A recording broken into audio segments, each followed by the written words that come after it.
Liquor scam వ్యవహారంలో విజయసాయిరెడ్డి గుట్టు మొత్తం విప్పే ప్రయత్నం చేశారా లేదంటే పెట్టారా? ఇదే తాజాగా సిట్ విచారణకు హాజరైన విజయసాయిరెడ్డి ఏం చెప్పారు అనేది, అలాగే చాలా వ్యవహారాలు అంటే ప్రధానంగా 4 అంశాల గురించి ప్రశ్నించారు ఆయన్ని. అందులో కొన్ని విషయాలైతే మాత్రం రాజ్ రెడ్డికే లేదంటే మిథున్ రెడ్డికే తెలుస్తాయి, నాకు తెలియదు, అవి వాళ్ళనే అడగాలని చెప్పారని చెప్పడం.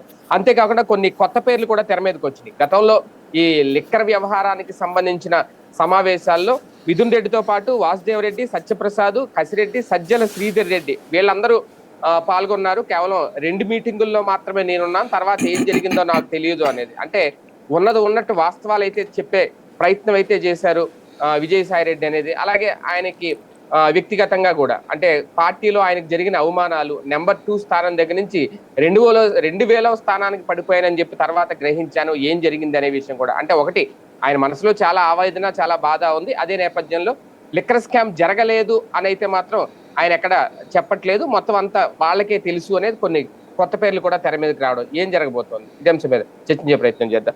సరే, అసలు బిగ్ బాస్ ఎవరు ఈ స్కామ్ లో అనేదే ఇప్పుడు ఒక చర్చ జరగబోతుందా కొన్నాళ్ళ పాటు? అసలు విజయసాయిరెడ్డి ఏం చెప్పారు? నిన్న మనం ఏం మాట్లాడుకున్నాం, అది తప్పించి కొత్తగా ఏం కనిపించలేదు. పేర్లు వచ్చినాయి అంతే. పేర్లు కూడా మనం నిన్న పేర్లు అనుకోలేదు అంతవరకే. మీటింగ్ జరిగింది, వాళ్ళ ముందుగా 2-3 మీటింగులు జరిగినాయి. ఆ మీటింగులు విజయసాయిరెడ్డి కూడా తెలుసు. ఆ తర్వాత విజయసాయిరెడ్డిని పక్కన పెట్టారు అని నిన్న నేను చెప్పాను. అదే జరిగింది. ఇప్పుడు అదే కదా చెప్పింది. మీటింగుల తర్వాత అసలు పాలసీలో నాకు సంబంధం లేదన్నారు. వీళ్ళు ఏమన్నారు, విజయసాయిరెడ్డే పట్టుకొచ్చాడని చెప్పారు. ఇదివరకు కూడా అదేంటది డ్రగ్స్కి సంబంధించి ఏం చెప్పేవాళ్ళు, విజయసాయిరెడ్డి అక్కడికి వెళ్ళి మాట్లాడొస్తే మధ్యలో మిథున్ రెడ్డి పట్టుకొస్తే మధ్యలో సజ్జల రామకృష్ణారెడ్డి తీసుకెళ్లి జనాలకు పంచాడు భార్గవ రెడ్డి ద్వారా అని చెప్పేసి చెప్పురాలా. ఓ పెద్ద రూట్ మ్యాప్ కూడా ఇచ్చారు కదా డ్రగ్స్ ఎక్కడి నుంచి ఎక్కడికనేది. ఒక్క చెంచా డ్రగ్ కూడా పట్టుకోలేదు. కానీ ఎలా ప్రచారం జరిగింది? ఇప్పుడు లిక్కర్కి సంబంధించింది ఏంటంటే, నేను ఇంతకుముందు కూడా చెప్పా కదా, డిస్టిలరీస్ చుట్టూ నడుస్తుంది అది. ఆ డిస్టిలరీస్ అన్ని తెలుగుదేశం వాళ్ళయ్యే, అందరూ తెలుగుదేశం వాళ్ళే. ఇప్పుడు ఎవరైతే ఇందులో ఎస్పీవై రెడ్డి పేరు చెప్పారు, ఎస్పీవై వాళ్ళకి సంబంధించిన కంపెనీకి వాళ్ళు కూడా వచ్చి చెప్తే 100 కోట్లు ఇప్పించాను నేను అని చెప్పాడు ఆయన కసిరెడ్డికి. అవును, అరబిందో వాళ్ళ దగ్గర. మరి అంటే ఏంటి, ఎస్పీవై వాళ్ళు ఎవరు తెలుగుదేశం వాళ్ళే కదా. అప్పుడు వైసీపీ తరఫున గెలిచిట్టుకు వచ్చినటువంటి ఆయనే కదా, రెడ్డి గారి కుటుంబమే కదా ఇప్పుడు అది నడిపేది. అట్లాగే ఇంతకుముందు నేను చెప్పినట్టు తెలుగుదేశం వాళ్ళే మొత్తం డిస్టిలరీస్ కాబట్టి వాళ్ళు ఇచ్చి ఉంటారు, లేదా వాళ్ళ దగ్గర నుంచి అప్పుడు తీసుకుని ఉంటారు. ఇప్పుడు ఫర్ ఎగ్జాంపుల్ ఇవాళ ఉన్నాయండి గన్లన్నీ ఎవరి చేతిలో ఉన్నాయి, ఇవాళ టీడీపీ వాళ్ళ చేతిలో ఉన్నాయి. అంతకుముందు వైసీపీ వాళ్ళ చేతిలోకి వెళ్ళి గన్లు ఎవడైనా తీసుకోండి, కేటాయించేది ఒకళ్ళ పేరు మీద, జరిగేది మరొకళ్ళ పేరు. ఎవడు పవర్లో ఉంటే వాళ్ళు లాక్కోవడం అనేది 2014 తర్వాత పతాక స్థాయికి జరిగింది. అంతకుముందు ఇంత దారుణం లేదు. ఉమ్మడి రాష్ట్రంలో ఇంత దారుణం లేదు. విభజిత రాష్ట్రంలోకి వచ్చాక ఇసుక కాంట్రాక్ట్ మీకున్నా సరే తవ్వుకునేది అధికార పక్షం వాడే, మద్యం కాంట్రాక్ట్ మీకున్నా సరే షాప్ ఇడికి ఇచ్చేయాలా, లేదా లాభంలో వాటా ఇచ్చేయాలి, ఆడేం పెట్టుబడి పైసా పెట్టడు. గనులు ఎవడి పేరుతో ఉన్నా సరే వీడికి ఇచ్చేయాల్సిందే. లేదంటే కనుక నువ్వు కూలీ లెక్కన, కూలీలకు డబ్బులు ఇచ్చినా నువ్వు పెద్ద కూలీ లెక్కన సూపరింటెండెంట్ లెక్క నువ్వు డబ్బులు తీసుకోవాలి, అసలు లాభం అంతా అడిగి ఇచ్చేయాలి. అట్లాగే ఇది ఇప్పుడు లెక్కర్ అనేటటువంటిది అదే కదా జరిగేది. ఇప్పుడు ఆ రోజున ఉన్న కంపెనీలే ఇప్పుడు నడుస్తున్నాయి. అయ్యే డిస్టిలరీసే ఇప్పుడు ఈ రాష్ట్ర ప్రభుత్వానికి కూడా సరుకులు సప్లై చేస్తున్నాయి. అక్కడ సజ్జల ఈయన చెప్పింది ఏంటి, ఒకటి రాజకేశిరెడ్డి మీద ఈయన కసి ఉందనేది స్పష్టంగా కనబడుతుంది. ఎందుకంటే వాస్తవంగా రాజకేశిరెడ్డిని జగన్మోహన్ రెడ్డి ఈయనకి పరిచయం చేశారట, మనవాడే కొంచెం ఎదిగేలా చూడు అని చెప్పేసి. అసలు రాజకేశిరెడ్డి అంటే జగన్మోహన్ రెడ్డికి బంధువా సార్? బంధువు అని ఏం చెప్తున్నారా, ఏం చెప్తున్నారు? అదే అయ్యి ఉండొచ్చు. అయితే మరి బంధువులు బోల్డ్ అంతమంది ఉంటారు కదా. ఇప్పుడు అందరూ 100 కోట్లు ఈయన పని కట్టుకుని ఎలా ఇప్పించారు అని డైరెక్ట్ గా ఆయనకి అదే కదా ఇప్పుడు కదా కసి వచ్చింది. అప్పుడు అప్పుడైనా ఇప్పుడు ఒకటండి, వ్యాపారాలు చేయడానికి సంబంధించి ఇప్పుడు రాజకీయ నాయకులలో ఈ వ్యాపారాలు చేయాలి అంటే ఎవడో అండ ఉండాలి, ఆశీస్సులు ఉండాలి. ఊరికినే ఎవడికి పడితే అడిగి ఎవరు. జగన్ మనిషి అన్నప్పుడు కాబట్టి పిచ్చి ఉంటాడు. అరవిందో వాడు ఇస్తాడా? అరవిందో బెనిఫిట్స్ పొందినందుకే వచ్చకపోయినా అది ఆ లెక్కనైతే క్విట్ ప్రో అని పెట్టాలి కేసు. బేసిక్గా ఇక్కడ రాజకేశిరెడ్డిని ప్రమోట్ చేసి లేదా రాజకేశిరెడ్డిని ముందు పెట్టినట్టున్నారు, ఆ తర్వాత విజయసాయిరెడ్డిని పక్కన పెట్టేసినట్టున్నారు ఆ యాక్టివిటీ. అందుకని ఆ కసి కొంచెం పెరిగి ఉండొచ్చును మేబీ. ఓవరాల్గా ఈ ఉదంతంలో రాజకేశిరెడ్డి చెప్పే దాని మీద డిపెండ్ అయి ఉంటుంది అంతే. అతను చెప్పినా కూడా అతను ఆధారాలు ఇవ్వాలి. ఇప్పుడు ఏంటంటే బేసిక్ ఇక్కడ సమస్య ఏంటంటే కుంభకోణం జరిగింది, వాళ్ళ దగ్గర నుంచి వీళ్ళు లాక్కున్నారు ఫ్యాక్టరీలు, ఆ ఫ్యాక్టరీ లాక్కునేసి వీళ్ళు ఇక్కడ ఈ బ్రాండ్లన్నీ ఇచ్చారు, అమ్మారు, డబ్బులు తీసుకున్నారు.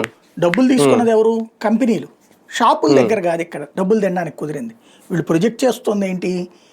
కంపెనీలకి క్యాష్లో డబ్బులు ఇచ్చారు, అవి అక్కడి నుంచి కలెక్ట్ చేసుకున్నారు అని కదా.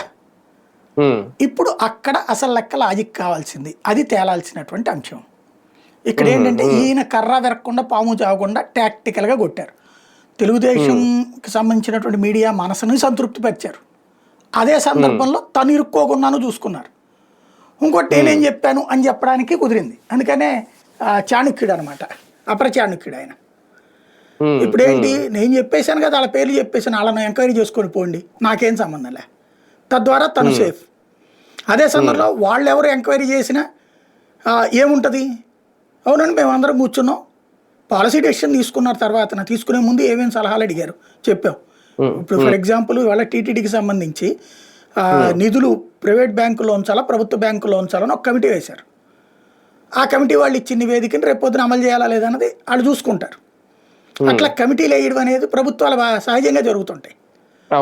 అందులో వేసుకొచ్చినటువంటిది. అలా వేసినందుకే డబ్బులు ఇచ్చారని చెప్పలేదు కదా ఆయన ప్రాక్టికల్గా.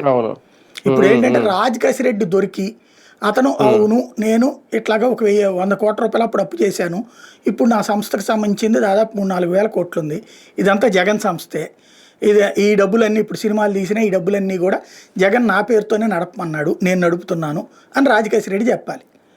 అయితే 100 కోట్లు ఇప్పించి ఉండొచ్చును కానీ అతను అంతకు ముందే అపర కోటీశ్వరుడు అని చెప్తున్నారు, ఆల్రెడీ బోల్డ్ బిజినెస్లు ఉన్నాయని చెప్తున్నారు. అది అతను పాత లెక్కలు చూపెట్టాడు అనుకోండి, కేసులు లేచిపోతుంది. పాతది లేదు అతని దగ్గర, పాతది ఒక 50 లక్షలో 25 లక్షలో ఉందంటే అట్లాంటి వ్యక్తి వచ్చి ఇప్పుడు ఒక్కసారిగా 100 కోట్ల అప్పు తీసుకుని వ్యాపారాలు చేశాడు అని ఉందనుకోండి, కథ ఇటుకు వస్తుంది. అప్పుడు ఎందుకుండా ఇప్పుడు అంబానీ అప్పు తీసుకోవట్లేదు 1000 కోట్లు, అదానీ తీసుకోవట్లేదు 1000 కోట్లు, అప్పు తీసుకున్నారని వాళ్ళు అడుగు తింటున్నారా? కాదు కదా. ఒక వ్యాపారస్తుడు ఇంకొక వ్యాపారానికి అప్పు తీసుకుంటాడు, ఇచ్చేది కూడా వాళ్ళకే ఇస్తారు. పాపరకి మీకు నాకు ఇవ్వమంటే 1 కోటి రూపాయలు కూడా మీరు నేను అడిగితే కనుక 10 లక్షలు ఇవ్వడానికి 1.25 లక్ష పెడతారు మనకి, చచ్చినా ఎవరు మనకి. ఎప్పుడైనా సరే డబ్బు నోడికి డబ్బు వస్తుంది, డబ్బు లేనోడు ఎప్పుడు ఎత్తుక్కుంటానే ఉండాలి, అది కామన్ థింగ్ అనమాట. విజయసాయి రెడ్డి గారు గుట్టు మొత్తం ఇప్పేశారా సార్, ఇంకేమన్నా దాచిపెట్టారా? ఆయన దగ్గర ఏం లేదు గుట్టు ఇప్పడానికి. ఆయన ఇదిగో జరిగినాయి ఇది అంటే మొత్తం చెప్పేశాను నేను, ఆయన చెప్పాల్సింది చెప్పేశారు. ఆయన దగ్గర ఇప్పుడు ఇందులో కుంభకోణం అని చెప్పి ఏం చెప్పారు? ఆయన డెసిషన్స్ వాళ్ళు తీసుకున్నారా, నాకేం సంబంధం లేదన్నారు. తినుంటారా అంటే ఏమో నాకు తెలియదు అన్నారు. జగన్కి ఏమైనా సంబంధం ఉందంటే నాకు తెలియదు అన్నారు. ఇంకేముంది అందులో చెప్పడానికి? గుట్టిప్పడానికి అంటే ఇంకా విజయసాయి రెడ్డి గారు తన చేతికి మట్టి అంటకుండానే చూసుకుంటున్నారా? తన చేతికి మట్టి అంటకుండా వైసీపీని మట్టిలో కలిపేసేటటువంటి చేస్తున్నారు, అది ఇక్కడ తెలివైంది. తన చేతికి మట్టి అంటకుండా వైసీపీని మట్టిలో కలిపే ప్రయత్నానికి చక్కగా సహకరిస్తున్నారు అనమాట. అది ఇక్కడ బాస్ అంటే కసిరెడ్డితో ఆగుతుంది సార్. బాస్ ఇంకా బాస్ అంటే ఇంకేముంది, జగన్మోహన్ రెడ్డి తప్పించి ఇంకేముంటది. జగన్ని పట్టుకోవాలా. ఇవన్నీ కూడా దీన్ని ఏమంటారంటే సర్కమ్స్టెన్షియల్ ఎవిడెన్స్ లేదా సపోర్టింగ్ ఎవిడెన్స్ అంటారు. ఫర్ ఎగ్జాంపుల్ మీరు మర్డర్ కేసుని ట్రేస్ చేశారనుకోండి, అక్కడ ఇది టెక్నికల్ ఎవిడెన్స్ అంటే ఏంటి, ఫింగర్ ప్రింట్లు, లెగ్ ప్రింట్లు, లేకపోతే డిఎన్ఏ ఇట్లాంటి. అలా కాకుండా ఈ మెటీరియల్ ఎవిడెన్స్ అంటారు, అంటే మీరు వాడే కత్తి లేదా మీది ఏదన్నా అక్కడ పడిపోయిందా ఇట్లాంటి. అదే సందర్భంలో సర్కమ్స్టెన్షియల్ ఎవిడెన్స్, మీరు ఆ ఏరియాలో ఉన్నారనడానికి సాక్ష్యం, మీ ఫోన్లో ఆ రోజున గూగుల్లో మీరు వెళ్ళినటువంటిది ఆ ఏరియాలో ఉన్నట్టుగా సంకేతం. ఇప్పుడు వివేకానంద రెడ్డి కేసులో చూపించాల గూగుల్ టేక్అవుట్ లాంటి అవి, ఇట్లాగా రకాలు ఉంటాయి అనమాట సర్కమ్స్టెన్షియల్ ఎవిడెన్స్. ఇప్పుడు వీళ్ళకి కూడా ఈ ఎవిడెన్స్ల కింద పనికి వస్తుంది విజయసాయి రెడ్డి, సర్కమ్స్టెన్షియల్ ఎవిడెన్స్ కింద. ఇప్పుడు కావాల్సింది ఏంటంటే మెయిన్ డబ్బులు ఎవరి దగ్గర ఉన్నాయి, ఎక్కడ ఉన్నాయి, ఎలా ఇచ్చారు. డబ్బులు పట్టుకుంటే కేసుకి బలం అండి, లేదా ఆస్తులు సీజ్ చేయగలిగితే కేసుకు బలం. ఇప్పుడు వీళ్ళు ఏం చేశారు, స్కిల్ డెవలప్మెంట్ కుంభకోణంలో కొన్ని ఆస్తులు అటాచ్ చేసింది కదా ఈడీ, అట్లాగే సిఐడి కూడా కొన్ని ఆస్తులు అటాచ్ చేసింది అందులో. అట్లాగా రేపు పొద్దున జగన్కి సంబంధించినటువంటి అంశాలు కసిరెడ్డి ఆస్తులు అటాచ్ చేయొచ్చు సిఐడి మేబీ. ఓకే. అయితే దాని ఆధారంగా కేసు శిక్ష పడిపోతుందా అంటే పడదు. ఇప్పుడు స్కిల్ డెవలప్మెంట్లో బెయిల్ ఎట్లా వచ్చింది? ఇవన్నీ పేపర్ డాక్యుమెంట్సే కదా, ఆల్రెడీ రికార్డ్ అయినాయే కదా. కాబట్టి ఏముంది, ఆయన ఎక్కడికి వెళ్తే మీకు ఎందుకు పోండి అన్నది కోర్టు. ఫస్ట్ అంటే అనారోగ్యం కారణం చెప్పింది, ఒప్పుకుంది. అది ఏజీ హాస్పిటల్ అనుకుంటా కదా ఇచ్చింది. బయటికి వెళ్ళాలంటే కూడా అంబులెన్స్ కావాలని చెప్పేసి ఒక గంట ఒక 5 నిమిషాలు కూడా అంబులెన్స్ లేకుండా ఆయన తిరగకూడదు అనేది. ఆ రిపోర్టు తర్వాతన ఆయన బయటకు వచ్చారు. ఆ తర్వాత రెగ్యులర్ బెయిల్ ఇచ్చేశారు. రెగ్యులర్ బెయిల్ ఏమన్నారు, ఆయన దేశం విడిచి పారిపోతారని ఏం లేదు, ఇక్కడే ఉంటారు కాబట్టి ఏ ప్రాబ్లం లేదు, ఇవన్నీ పేపర్ ఎవిడెన్సెస్ కాబట్టి కొత్తగా కలెక్ట్ చేయాల్సిందే ఉంది అన్నారు. అట్లాగే ఇప్పుడు జగన్ని అరెస్ట్ చేసి ఆ తర్వాత జగన్ దగ్గర నుంచి ఈ మ్యాటర్ మాట్లాడించవచ్చు, జగన్కి లేదా నోటీసులు ఇవ్వచ్చు. ఇప్పుడు ఏంటంటే ఇవాళ ఈయన చెప్పిన పేర్ల మీద మళ్ళీ కొత్తగా 3-4 నోటీసులు వస్తాయి. ఎవరు ఆ సజ్జల శ్రీధర్ రెడ్డో తర్వాత ఇంకెవరెవరైతే ఉన్నారన్నారో వాళ్ళకి నోటీసులు వస్తాయి. ఆ నోటీసులు వచ్చిన తర్వాత వాళ్ళ దగ్గర నుంచి కూడా వివరణ తీసుకున్నాక ఇదిగో వీళ్ళ ఇప్పుడు మిథున్ రెడ్డిది ఇవన్నీ వచ్చిన తర్వాత ఇవన్నిటి ఆధారంగా చూస్తే మీరే కనబడుతున్నారు కాబట్టి మీరు వచ్చి సమాధానం చెప్పండి అని అడుగుతారు. దాన్ని జగన్మోహన్ రెడ్డి వెళ్ళి హైకోర్టులో వేస్తాడు. హైకోర్టు ఏమంటుంది, ఆయన అరెస్ట్ చేయొద్దు కానీ విచారించడానికి తప్పేం లేదు, మీరు సహకరించండి అంటది. అప్పుడు జగన్మోహన్ రెడ్డి విచారణ ఎదుర్కోవాల్సి ఉంటుంది, లేదా ఈడీకి పంపించడమా జరుగుతుంది. అది అసలు విషయం. కానీ పార్టీకి సంబంధించిన అంశాలు కూడా అంటే ఈయన ఒక అతిపెద్ద క్రిమినల్ అని నేను ముందు ఊహించలేదు. రాజ్ రెడ్డి అంటే 2017లోనో 18లో ఆ టైంలో వచ్చారు ఈయన వైసీపీలోకి. జగన్ చెప్పారు, ఆయన ఫస్ట్ ఎన్ఆర్ఐ విభాగానికి వేశాను, తర్వాత ఈయన ఇలా సోషల్ మీడియా విభాగానికి వేసాను, అంటే పార్టీని ఒంటి చేతి మీద నేనే నడిపాను అంటూ కూడా ఒక మాట మాట్లాడారు విజయసాయి రెడ్డి గారు. అంటే ఆయన ఆవేదన ఇంకా ఉందా పార్టీకి సంబంధించి? బయటకు వచ్చేసినా సరే పార్టీ చుట్టే తిరుగుతుంది ఆయన మనసు. పార్టీ జగన్మోహన్ రెడ్డి తనకి ద్రోహం చేశాడనే ఫీలింగ్ తనకి చాలా బలంగా ఉంది. జగన్ ఏమంటాడు, నేను తనకు అవకాశం ఇస్తే నన్ను దెబ్బ కొట్టాడు అంటాడు అనుకుంటాడు జగన్. విజయసాయి రెడ్డి ఏమనుకుంటాడు, విజయసాయి రెడ్డి ఆలోచన ఎట్లా ఉంది, నేను వాస్తవంగా అసలు పార్టీ పెట్టకముందు జగన్ ఇవాళ కోటీశ్వరుడు అయ్యాడంటే, అపర కోటీశ్వరుడు అయ్యాడంటే నా వల్ల, నేను చెప్పిన సలహాల వల్లనే కదా, పెట్టుబడులు ఈ ఇష్యూల వల్లనే కదా జగన్ కోటీశ్వరుడు అయింది. అంటే జగన్ ఇవాళ విజయమ్మ గొడవ పడ్డా వీళ్ళందరూ గొడవ చేసిన 1,00,000 కోట్లకు అధిపతి అయ్యాడని వీళ్ళందరూ చెప్పిన ఏదేమైనా సరే అధికారికంగానే దేశంలో నెంబర్ 1 కోటీశ్వరుడు అధికారిక లెక్కల ప్రకారం చంద్రబాబు నాయుడు ఆంధ్రాలో, నెంబర్ 2 జగన్ రాజకీయ పరంగా చూసి. వీళ్ళిద్దరే నెంబర్ 1 నెంబర్ 2. అప్పుడు సీఎంగా నెంబర్ 1, ఇప్పుడు ప్రతిపక్ష నాయకుడిగా నెంబర్ 1 అట్లా దేశంలో. అట్లాగే ఇప్పుడు సీఎంగా నెంబర్ 1 చంద్రబాబు నాయుడు, ప్రతిపక్ష నాయకుడిగా జగన్ నెంబర్ 1.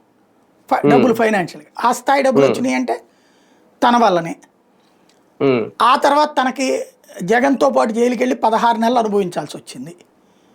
అంత కష్టపడ్డాను నేను.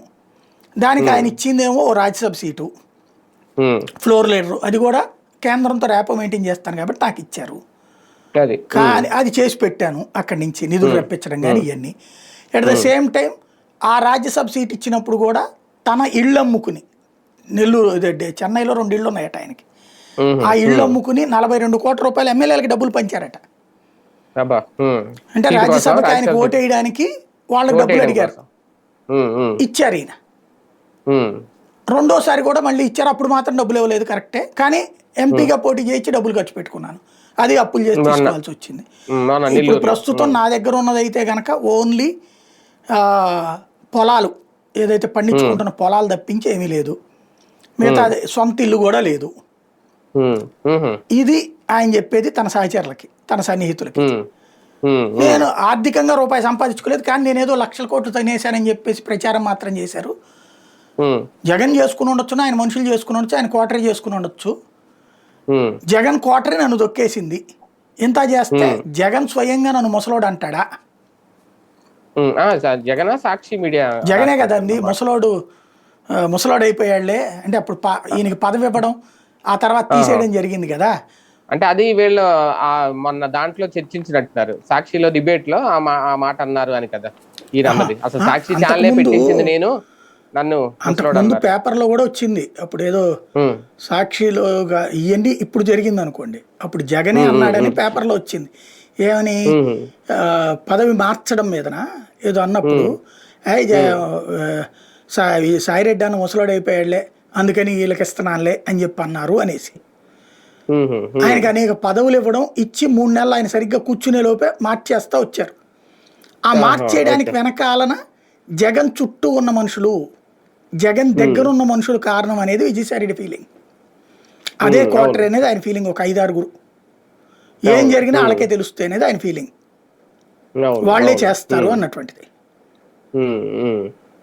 కానీ జగన్ వ్యాపార లావాదేవీలకు సంబంధించి ఈయనకి తెలుసా? ఈయన కూడా ఉన్నారనుకోవాలా? ఈయన ఇన్వాల్వ్మెంట్ కూడా మేబీ అది కోపం వచ్చింది. గతంలో అయితే గనక 2000 ఏది జగన్ రాజకీయాల్లోకి రాకముందు వ్యాపార లావాదేవీలన్నీ విజయసాయిరెడ్డి. ప్రతిపక్ష నాయకుడు అప్పుడు పెద్ద వ్యాపార లావాదేవీలు కొత్తగా పెట్టిన ఏం లేవు కదా. ముఖ్యమంత్రి అయ్యాక జరిగినటువంటిది అవన్నీ ఈయన ఇన్వాల్వ్ కానీలా. ఏ బిజినెస్ చేయాలి, ఎందులో పెట్టుబడులు పెట్టాలని కూడా ఈయన సలహాలు ఇచ్చేవారట. అదే చెప్పేది. 19 తర్వాత ఏ సలహా తీసుకోలేదు జగను బిజినెస్. అంటే అధికారంలోకి వచ్చాక తీసుకోవాలా, లేదా పార్టీ పెట్టాక తీసుకోవాలా. పార్టీ పెట్టకముందు ఈయన సలహాలు తీసుకున్నారు. పార్టీ పెట్టిన తర్వాత పార్టీ నిర్వహణలో అడ్మినిస్ట్రేటర్గా ఈయన సలహాలు తీసుకున్నారు. పార్టీ ముఖ్యమంత్రి అయిన తర్వాత ఈయన పట్టించుకోవాలి, అవాయిడ్ చేస్తూ వచ్చారు. అది ఆయనకి మండుతా వచ్చింది. టీవీల్లో పేపర్లో నెంబర్ 2 అని వచ్చినా నేను ఇంతకుముందు కూడా చాలాసార్లు చెప్పా. ఈటెట్లో ఉండేది నెంబర్ 1 తర్వాత నెంబర్ 200, 2000, 30,000 అనుకోవాలి అంతే. ఏముండదు వాటిట్లో. సజ్జల రామకృష్ణారెడ్డి అయినా అంతే. వాళ్ళు ఆ మాట ఒప్పుకుంటారు. పేరుకి మమ్మల్ని అనాలి కానీ మేమేమి డెసిషన్ తీసుకునేది ఆయనే. వీళ్ళు ఒప్పుకోరు కదా బయట ఇతర విపక్షాలు. ఇప్పుడు తెలుగుదేశంలో నెంబర్ 1 చంద్రబాబు, నెంబర్ 2 లోకేష్ ఒప్పుకుంటారు. తర్వాత నెంబర్ 3 ఎవరు? అచ్చెన్నాయుడు, పల్లా శ్రీనివాసరావు ఎవ్వరు ఉండరు. 100-200 ఉండేది. 100-200 కాదు, 2000. కాకపోతే ఏంటంటే అక్కడది అట్లా చెప్పరు నెంబర్ 2, నెంబర్ 3 అని. ఇక్కడ అట్లా ఉంటది. కానీ కసిరెడ్డి కూడా ఇప్పుడు సిద్ధంగా ఉన్నారా? ఒకవేళ ఆయనకి ముందస్తు బెయిల్ అనేది ఆల్రెడీ హైకోర్టులో పిటిషన్ వేశారు అనేది, ముందస్తు బెయిల్ వస్తే ఆయన మొత్తం చెప్పడానికి రెడీగా ఉన్నట్ట? ఏముంటది భద్రత కల్పించమని అంటే ఏమని ఉంటాడు? నేనే తప్పు చేయలేదని చెప్తాడు. ఇప్పుడు విజయసాయిరెడ్డి నేను తప్పు చేశాను అన్నాడే ఏంటి? మిథున్ రెడ్డి నేను తప్పు చేశాను అంటాడే ఏంటి? ఏమైనా డబ్బులు ఇచ్చాను అన్నాడు విజయసాయిరెడ్డి? లేదు కదా. రేపు అతనైనా అదే అంటాడు. కాకపోతే లేదో ఆధారాలు చూపెడతారు. ఇప్పుడు ఏంటంటే నేను విన్నటువంటి లెక్క అయితే మొన్న విజయసాయిరెడ్డికి ఆ ఇసుక కుంభకోణంలోనో గనుల కుంభకోణంలో దేంట్లో ఆడిటర్లని ఒకళ్ళని పిలిచి ప్రశ్నించారు కదా. అప్పుడు ఆడిటర్లకి రెఫర్ చేశారని, అప్పుడు ఆడిటింగ్కి సంబంధించి ఏదో ఒక కుంభకోణానికి. ఆ ఆడిటర్లని ఎంక్వైరీ చేసినప్పుడు ఆడిటర్లు ఇచ్చిన స్టేట్మెంటు విజయసాయి రెఫర్ చేసేది కేవీ, అదే ఈ కాకినాడ పోర్టు ఉంది కదా, కాకినాడ పోర్టు వాల్యుయేషన్ ఇష్యూలో ఆడిటర్లను పిలిచి విచారించారు కదా వాళ్ళు. ఆడిటర్లు అందులో విజయసాయిరెడ్డి పేరు చెప్పారు. ఎవరు రెఫర్ చేశారు మిమ్మల్ని అంటే, వాస్తవంగా విజయసాయిరెడ్డి అసలు ఆ ఇష్యూలో ఇన్వాల్వ్ కాల, విక్రాంత్ రెడ్డి. చివరికి విచారణ చేసే టైంలో నా పేరు చెప్పించారు వీళ్ళు. అంటే నన్ను లాగుతున్నారు ఇందులోకి. ఒకవేళ అలా లాగాలనుకున్నప్పుడు నాతో ముందు చెప్పాలి కదా. అసలు నాకు సంబంధం లేదు దాంట్లో నన్ను దూర్చారు అంటే మిగతా వాటిలో కూడా నన్ను దూర్చి తప్పించుకోవడానికి చూస్తున్నారా వీళ్ళు అన్నది ఆయన కోపం. అందుకని ఇప్పుడు ఈ కసిరెడ్డి పేరు చెప్పుకొచ్చింది బయటికి. అదే అదే అంటే కసిరెడ్డి ఇప్పుడు బెయిల్ వస్తేనే విచారణకు వస్తాడు, ఆయన చెప్పేది అదేనా?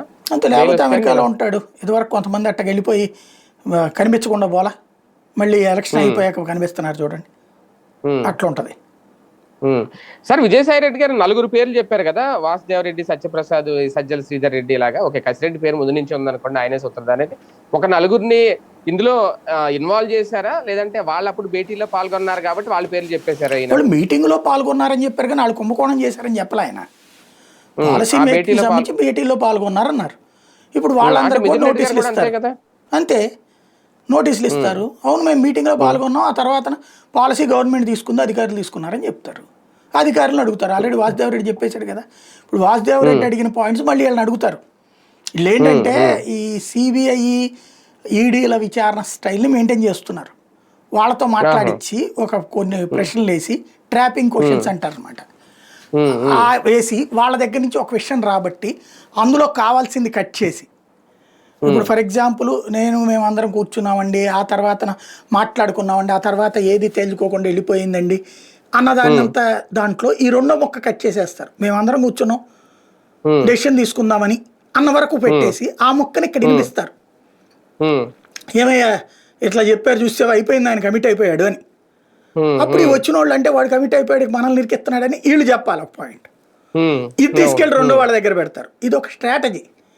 మీరు కాస్త ఈ కేరళ మలయాళం సినిమాలు ఉంటుంటాయి, తమిళ సినిమాలు మలయాళం సినిమాలు ఏది దాంట్లో ఓ యాక్షన్ తక్కువ ఉంటుంది, ఫిక్సింగ్ ఎక్కువ ఉంటుంది, బయట పెట్టడం. ఆ సినిమా బిట్లు చూస్తే ఇది అర్థమవుతుంది మీకు. అక్కడ ట్రాపింగ్ క్వశ్చన్స్ అనమాట. స్కామ్ జరిగింది లేదా అనేది ఈయన ఇంకా కన్ఫర్మ్ చేయట్లేదా? అంటే లిక్కర్ స్కామ్ లో బిగ్ బాస్ ఉన్నాడో లేదో నేను చెప్పలేను, కసిరెడ్డికి తెలియాలి అంటే స్కామ్ జరిగిందని ఒప్పుకున్నట్ట చెప్తున్నట్ట. స్కామ్ జరిగిందని ఆయన ఏమన్నా చెప్తున్నాడా? ఏదన్నా ఉంటే ఆయన అడగండి అంటున్నాడు, నాకు తెలియదు అంటున్నాడు. స్కామ్ జరిగింది కసిరెడ్డే చేశాడని చెప్పలే ఆయన. నేను 2 సార్లు వెళ్ళాను, మా ఇంట్లోని మీటింగ్ జరిగింది, ఆ తర్వాత వాళ్ళు చూసుకున్నారు, నన్ను పక్కన పెట్టేశారు. నేను అడిగాను జగన్ని, అడిగితే వాళ్ళు చూసుకుంటారులే అన్న, నీ మీద భారం తగ్గినట్టేగా అన్నాడు అని చెప్తాడు. అంతే, సింపుల్. కాకపోతే స్కామ్ జరిగింది అన్నట్టు వీళ్ళు రాసేది మామూలుగా రాస్తారు కదా, వీళ్ళు రాసేది వీళ్ళ స్టైల్ వీళ్ళదే. అంతకుముందు స్కామ్లు ఏమీ జరగలేదు, ఇప్పుడు అన్ని స్కామ్లే జరుగుతున్నాయి. కానీ ఈ జరుగుతున్న వ్యవహారం విషయంలో వైసీపీ తొందరపడుతుందా లేదంటే సాక్షి తొందరపడుతుందా? చంద్రబాబు నాయుడు చేతిలో ఈయన ఒక స్టిక్ గా మారిపోయారు అది ఇది అని చెప్పడం విజయసాయి రెడ్డి స్పష్టంగా కనబడుతుంది. విజయసాయి రెడ్డి తనని టార్గెట్ నుంచి తప్పించుకోవడానికి ఈ పాయింట్లు చెప్తున్నాడు ఆయన. ఇప్పుడు ఈయన చెప్పేది రిలయబుల్ ఉంటుంది జనానికి, ఎందుకు సుదీర్ఘకాలం పాటు ఉన్నాడు కాబట్టి జగన్తో. ఇతను చెప్పే దాంట్లో నుంచి వచ్చే ఆ కాంట్రవర్షియల్ పాయింట్స్ని పట్టుకుని ఎట్లాగో తెలుగుదేశం మీడియా ట్రోల్ చేస్తుంది. అప్పుడు వాళ్ళు ఏం చేయాలి? చేతులు చేష్టలుడికి చూసుకోలేరు కదా, రివర్స్ అటాక్ చేయాలి. విజయసాయి రెడ్డి తనను తాను కాపాడుకోవడానికి పార్టీని లాగుతున్నాడు, నో డౌట్. అదే సందర్భంలో పార్టీ అతనితో సమన్వయం లేదు, ఎదురు అటాక్ ఇస్తుంది. ఇలాగే వాళ్ళు ఎంత ఎదురు అటాక్ ఇస్తే ఇంకా ఇట్లాగే సాక్షి కానీ ఇట్లాగే ఉందనుకోండి, అతను రేపు పొద్దున అసలు కేసులో అప్రూవర్ అయినా ఆశ్చర్యపోనక్కర్లేదు. అంటే వైసీపీకి ఎలాగా ఇది ఒక ఎదురు దెబ్బ, అందులో నో డౌట్. మేలు టీడీపీకి మేలు చేస్తున్నారైనా లేదంటే వాళ్ళు చేయించుకుంటున్నారా అనేది. ఇప్పుడు ఈ దీంట్లో ఎవడ యాక్టివిటీ వాడిదే.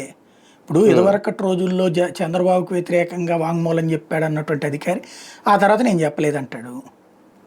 కాబట్టి ఇవన్నీ పవర్లో ఉన్నప్పుడు ఉండేటటువంటి గేమ్స్, పవర్ దిగిపోయినప్పుడు వచ్చే గేమ్స్. జగన్ని లోపలేయడానికి ఇవి సరిపోతాయా లేదా, దట్స్ ఇట్, ఎనఫ్. ఇక విజయసాయి రెడ్డిని అంటారా, అతను ఇగో హర్ట్ అయ్యి ఉన్నాడు. ఇగో హర్ట్ అయ్యి ఉంది కాబట్టి ఎవరినైనా తను నాశనం అయినప్పుడు మిగతా వాళ్ళందరూ నాశనం చేసేయాలని కోరుకుంటున్నాడు. అందులో భాగంగా జగన్ని రేపు పొద్దున ఏదో ఒక రోజు, ఇప్పుడు ఇతను సరిగ్గా వాడుకుందనుకోండి, బీజేపీ కానీ తలుచుకుంటే యాక్చువల్గా విజయసాయి రెడ్డిని అప్రూవ్ చేసేయడం సులభం. విజయసాయి రెడ్డి ఒప్పేసుకుంటాడు. అప్పుడు ఆ తర్వాత తీసుకెళ్లిపోయి జగన్ని గతంలో ఉన్న బెయిల్ రద్దు చేసినా ఇబ్బంది ఏమి ఉండదు. అప్పుడు వీళ్ళు కోరుకుంటుంది కూడా అదే. ఇప్పుడు ఈ కేసుల్లో ఏదో జగన్కి ఏదో చేసేస్తామని కాదు, జగన్ చుట్టూ ఉండే వాళ్ళని లాగుతూ ఉంటే, పదే పదే మాట్లాడుతూ ఉంటే వాళ్ళు వెక్స్ అయిపోవాలి. వెక్స్ అయిపోయిన దశలో జగన్ పేరు వాళ్ళు బయట పెట్టాలి. విసిగి వేసారిపోయి మాకేం తెలియదు, ఆయన చెప్తే చేసాం అన్నప్పుడు జగన్ని తీసుకెళ్ళాలి. ఇది జగన్కి చేతకాల. చంద్రబాబుని కేసులో పెట్టాలనుకున్నప్పుడు వాళ్ళని పిలిచినప్పుడు వాళ్ళు ఎవరికాళ్ళు చంద్రబాబు అంటే ప్రాణం పెట్టారు. వాళ్ళు నిజంగా చంద్రబాబు ఇంత చేయలేదు వాళ్ళకి. సానా సతీష్ వాళ్ళని పిలిచినట్టున్నారు కదా, అప్పుడు సానా సతీష్ని పిలిచారా? లేదు, అతను ఎవరో ఇంకొక అతను సోషల్ మీడియా అతను ఒక అతను పిలిచారు. వాళ్ళందరూ కాస్త గట్టిగానే తగులుకున్నారు, ఏం చేస్తారు తప్పు ఏంటనేది. ఎవరు కూడా చంద్రబాబుకు వ్యతిరేకంగా మాట్లాడాల. చంద్రబాబుకున్న అదృష్టము, జగన్మోహన్ రెడ్డికి ఉన్న దురదృష్టం ఏంటంటే, ఆయన పెద్దగా ప్రయోజనం చేకూర్చకపోయినా సరే, చిన్న ప్రయోజనం చేకూర్చినా సరే చంద్రబాబును మనసులో పెట్టుకుని కాపాడుకొచ్చారు వాళ్ళు. ఈయన పెద్ద పెద్ద ప్రయోజనాలు చేసిన, ఆఫ్టర్ ఆల్ నాకేం చేసావు, నువ్వు చేసి చెంచాడే కదా, నీవు ఎంత, నీ బతికేంత, నీ సంగతి తెలుస్తామని రోడ్డును పెడుతున్న వాళ్ళు ఎక్కువ ఉన్నారు. అది తేడా ఇక్కడ.